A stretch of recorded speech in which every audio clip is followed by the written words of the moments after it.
This FAQ Monday is sponsored by Sound Devices. Well,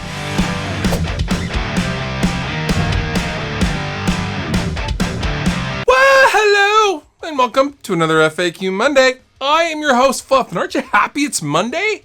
Monday is the greatest day of the week, besides Friday, and Thursday, and Wednesday, Tuesday, Saturday.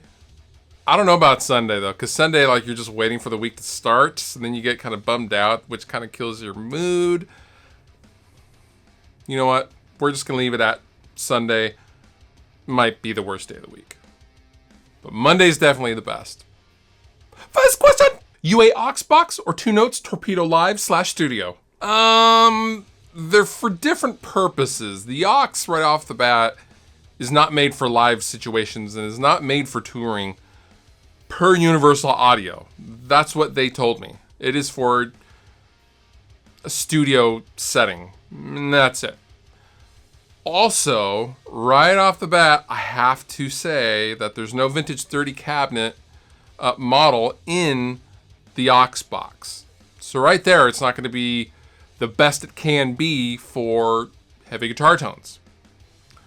But on the flip side, the 2-note stuff is... it's good for the studio and it's good for live. So, it's a dual situation, dual purpose audio tool. And you can load IRs into it. You can load anything you want into it.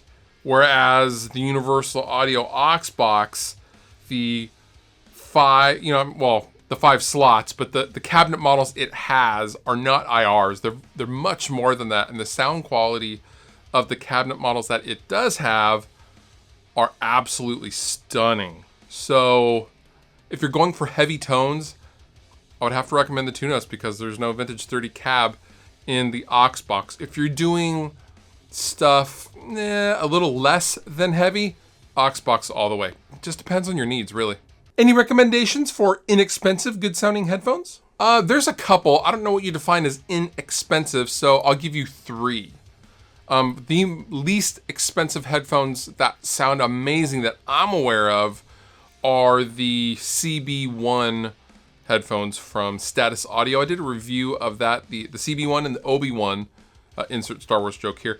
I did a review of both those headphones a while ago. I'll link to that in the description, but those are fantastic sounding headphones. Huge bang for the buck. They run about $65, $70, somewhere around there. I know they don't make the OB1 anymore, the open back. But they do make the closed back still, the CB one. Stepping up from that, for about $100, you can get the Sennheiser HD 250 Pros. Those are fantastic. I use those for like a travel headphone just to kind of kick around. They sound great, very durable. They have a little coily cord so they don't take up a whole bunch of room. They fold up. And then a step above that is probably, I would recommend a Bear Dynamic, a DT 770. I think is the model number. It's about $170, something like that. I'm a huge fan of both Sennheiser and Bear Dynamic headphones. I think they both make just a really solid headphone, and the Bear Dynamics are really comfortable. So there's that. I hope those 3 can help you, but if you're really on a super mega budget, definitely go for the Status Audio stuff.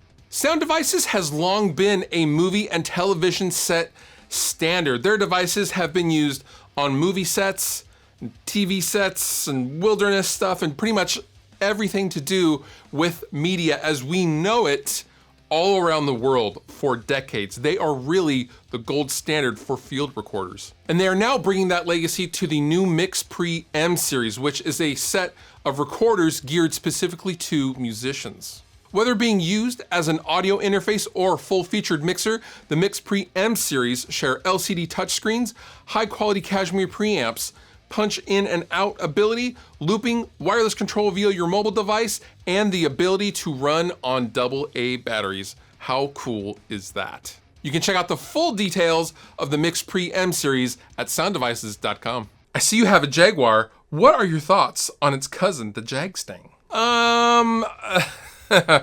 It's an anomaly. The Jagstang is an anomaly from the 90s, and I don't think the execution was that great. For those of you who are a little younger or not old like I am, back in the 90s, Kurt Cobain was working on a signature model, per se, a new, fresh model with Fender at the time he died. And it was a combination of the Jaguar and the Mustang guitars, both of which he played.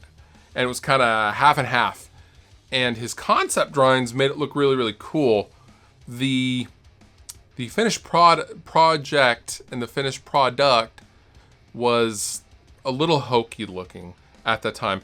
At that time, when we're talking 1995, when the guitar came out, when you got it, it was really, really small. And the body looks like it's too small for the neck and the headstock. It looks odd, and it feels odd to play. They did sound good, and the body was quite thick from what I remember, but they're a little weird. I want to like it, but I don't like it. I'm just gonna say that. I don't like it. I don't like it at all. What's the rack amp head case you use on tour? The amplifier slash rack road case that I normally tour with is a white 6U space with a single amp head underneath that. Originally it was built for a rectifier, but it also fits orange and fits a bunch of other stuff. But that was from something I got originally from Kent Custom. Kent Custom does not exist anymore, and they had some stuff on order from me and took my money and didn't give it back. So I would say if you ever find anything from Kent Custom, don't get it. Steer clear. I probably will get a new one at some point from Circle 3. Christopher over at Circle 3 makes incredible stuff. Is a rock solid guy, and yeah, I mean, Smashing Pumpkins, Architects, Justin Timberlake's crew use Circle 3, so you're in good company if you're getting Circle 3, and they're a little bit expensive, but I would expect to not want to skimp financially on something that's going to be protecting my equipment that's worth way more than $600 or something like that. So if you are in the market for a serious road case, definitely check out Circle 3. They will not let you down.